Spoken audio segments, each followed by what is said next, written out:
आगमो राजा राम पतित पावनो।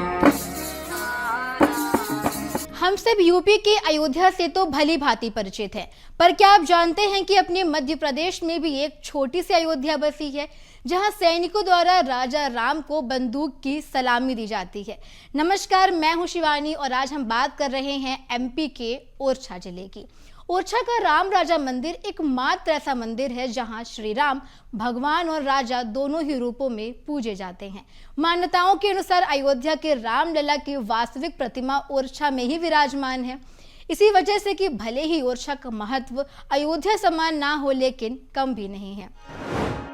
ऐतिहासिक मान्यताओं के अनुसार उस समय के तत्कालीन ओरछा के राजा मधुकर शाह, जो कि भगवान श्री कृष्ण के भक्त थे, तो वहीं उनकी पत्नी महारानी कुंवरी गणेश भगवान श्री राम की उपासक थी।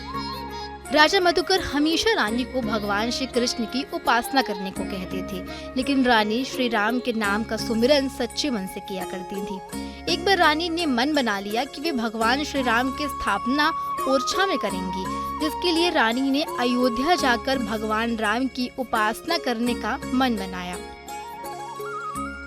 उपासना के लिए एक दिन रानी राजा को बिना बताए अयोध्या के लिए निकल गई। अयोध्या प्रस्थान से पहले उन्होंने अपने नौकरों को आदेश दिया कि वे चतुर्भुज मंदिर का निर्माण करवाएं, जहां वो भगवान राम की स्थापना करेंगी। रानी ने अयोध्या पहुंचकर भगवान राम के लिए कई दिनों तक उपवास रखकर भक्ति की। भक्ति से प्रसन्न होकर भगवान राम प्रकट हुए, जिसके बाद रानी ने भगवान से ओरछा आने का आग्रह किया। भगवान राम ने उनका आग्रह स्वीकार कर लिया और 3 शर्तें रखी।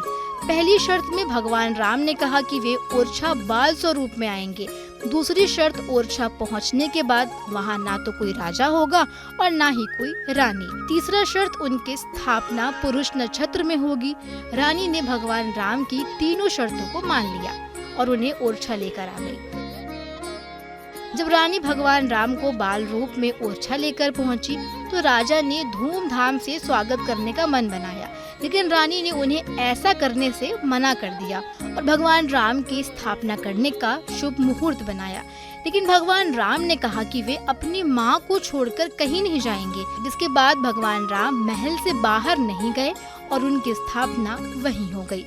जिसके बाद रानी का महल मंदिर के रूप में विश्व विख्यात हो गया, जो आज पूरे विश्व में राम राजा के नाम से विख्यात है। तब से ही भगवान राम को राजा की तरह पूजा जाने लगा और वहाँ किसी और को राजा की पदवी नहीं दी गई। इसीलिए ओरछा की राम राजा मंदिर को छोटी अयोध्या भी कहा जाता है। एमपी से जुड़ी ऐसी ही और रोचक जानकारियों के लिए बने रहिए BS टीवी के साथ। धन्यवाद।